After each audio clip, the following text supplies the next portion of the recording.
पत्तोकी में ARY news के नुमाइंदे मुकद्दर अली एक तवील अरसे से जुआ माफिया के खिलाफ रिपोर्टिंग करते आए हैं। इस घिनौने कारोबार से मुतल्लिक उनके पास क्या मालूमात हैं, आइए जानते हैं। अच्छा मुकद्दर भाई, हमने दो जगह अब तक रेड किया, ठीक है, और दोनों जगह हमने एक एक्सट्रीम्स देखी ना। एक एक्सट्रीम ये थी कि बिल्कुल ही बहुत ही लो लेवल पे, और एक हमने देखा कि बहुत ही पोश इलाके के अंदर लग रहा था कि भाई बाकी पैसे से छापे हुए हैं इन्होंने। तो इस ज़रा बताइए ना कि किस किस सतह पे, किस किस ग्रेड से ये लोग ऑपरेट करते हैं जो जुआ करवाने वाले हैं।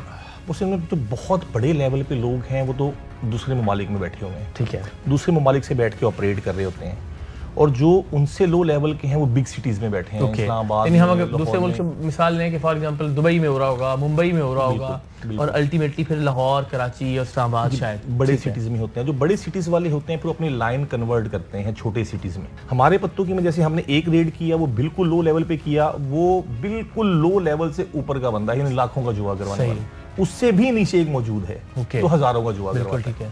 पिछले कुछ सालों में और आज जो जुआ हो रहा है क्रिकेट मैचों के ऊपर, उसमें कितना फर्क आप देख रहे हैं? क्या फर्क पड़ा है ये टेक्नोलॉजी के आने से? जैसे जैसे टेक्नोलॉजी फास्ट होती गई है, वो बंदे जो बड़े लेवल पे काम कर रहे होते हैं वो तो बूस्ट कर गए, वो बहुत ज्यादा ऊपर चले गए, सही, तरक्की भी कर गए, पैसे भी बहुत ज्यादा कमा ली और चीजें भी कर ली। मगर एक चीज है, जो कानून की और इन क्रिमिनल्स की जंग जो रहती है वो जारी है।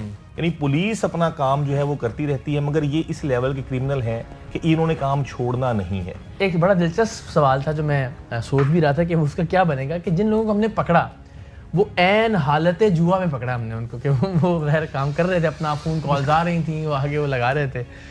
तो इस सूरत हाल में जो जुआ वो खेल चुके होंगे या जिन जिन लोगों ने उनको लिखवा दी होंगी अपनी अमाउंट्स, उनका क्या? वो आज रात तो चले गए जेल में, अब उम्मीद तो यही की जानी चाहिए कि वो जल्दी बाहर नहीं आएंगे, लेकिन जो सूरत हाल है, तो जब तक वो बाहर नहीं आते, जिन लोगों ने उनके साथ डील कर लिया हुआ था, उनके पैसों का क्या बनेगा? उसमें ना एक चीज है बॉस, जिन बंदों ने उन्हें जुआ, वो आखिरी वक्त तक फोन कॉल्स ले रहा था, बिल्कुल ले रहा, और हम गाड़ी में रखा हुआ था और तब भी फोन चल रहा था। यानी जब तक तो हमने उसे पकड़ा और वो काम करता रहा और उस जुए को आगे लिखवाता रहा, अच्छा, उसको वो ऑन कर जाएगा। ओके, वो नफा हुआ या नुकसान हो उसे वो ऑन कर देगा, उसका जिम्मेदार। मगर जिसको उसने आवाज ले ली और आगे लिखवा नहीं सका, यानी आगे वो नहीं लिखवा सका, उसको वो ऑन नहीं करेगा। और इसमें ये होगा अल्टीमेटली कि ये जो बुकिया साहब है वो जीते हुए बंदों के भी पैसे मार जाएंगे। अच्छा, मैं तो पकड़ा गया। अगर बाई चांस वो गरीब आदमी, वो जो शॉर्टकट के चक्कर वाला बंदा, वो 2-4 हजार 10-20 हजार लगाने वाला, अगर कोई 50,000 लाख जीत भी जाएगा तो ये कहेगा यार मेरे साथ तो ट्रेजेडी होगी। तो इन अ वे थोड़ा सा फायदा हमने करवा दिया, थोड़ा सा फायदा करवा दिया। पत्तोकी के SHO आबिद के खिलाफ कार्रवाई के लिए पुरज़्म थे। जुआ माफिया के खिलाफ मौजूद कवानीन कितने मौसर हैं, आप ये जानेंगे तो हैरान रह जाएंगे।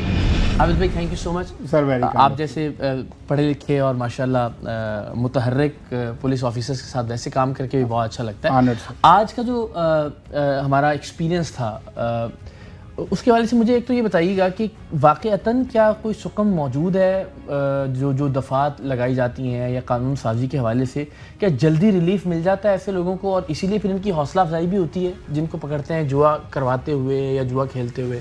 सर, आपने जैसे राइटली पॉइंट आउट किया है, जुए की जो सेक्शंस हैं हमारे पास 5778 उसको बोलते हैं, 1978 के अंदर एक ऑर्डिनेंस था, उसके ऊपर कार्रवाई हम करते हैं। ये इसमें बेलेबल ऑफेंस है सर। समटाइम्स ऐसा भी होता है कि FIR ही डिस्चार्ज हो जाती है और फिर वो काउंटर प्रोडक्टिव होती है।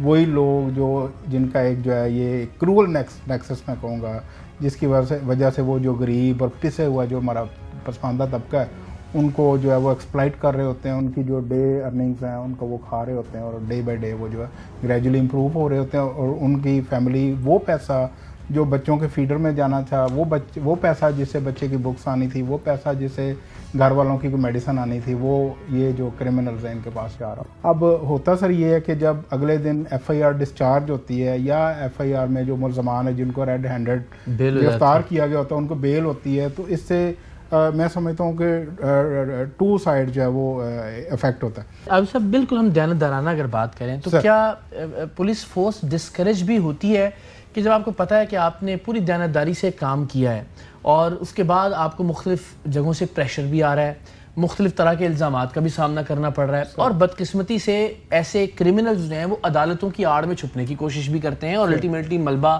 یا جو الزام ہے وہ پولیس فورس پر ڈالنا شروع کرتے ہیں.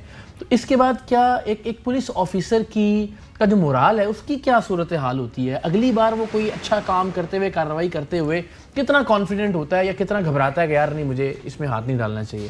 سر بڑا خوبصورت سوال آپ نے کیا ہے. اس میں آپ کو اندازہ ہے کہ کرمنلز کا کام ہے کرائم کرنا, اور پولیس کا کام ہے اس کو چیز کرنا اور اس کی جو ہے وہ بے خونی کرنا. یہ گڈ اور بیڈ کا جو کھیل ہے یہ کائنات کے آغاز سے جاری ہے, اور میں اس کو ان شارٹ اسی طرح سے عرض کروں گا کہ شکوہ ظلمت شب کرنے سے بہتر تھا کہ اپنے حصے کی شمع جلاتے جاتے. تھینک یو سو مچ سر, بہت شکریہ آج کے لیے بھی, اور آئی ہوپ کہ ہم آئندہ مل کے انشاءاللہ اسی طرح سے کام کرتے رہیں گے. میڈیا جہاں پولیس پر تنقید کرتا ہے, جہاں جو کالی بھیڑیں ہیں ان کو بے نقاب کرتا ہے, وہیں جہاں اچھا کردار ہوتا ہے پولیس کا, جہاں دیانتدار آفیسرز ہیں, ہماری خواہش بھی ہوتی ہے اور کوشش بھی ہوتی ہے کہ ان کے دست و بازو بنے اور ان کے ساتھ مل کر کام کریں. Thank you so much. Thank you so much. بہت شکریہ.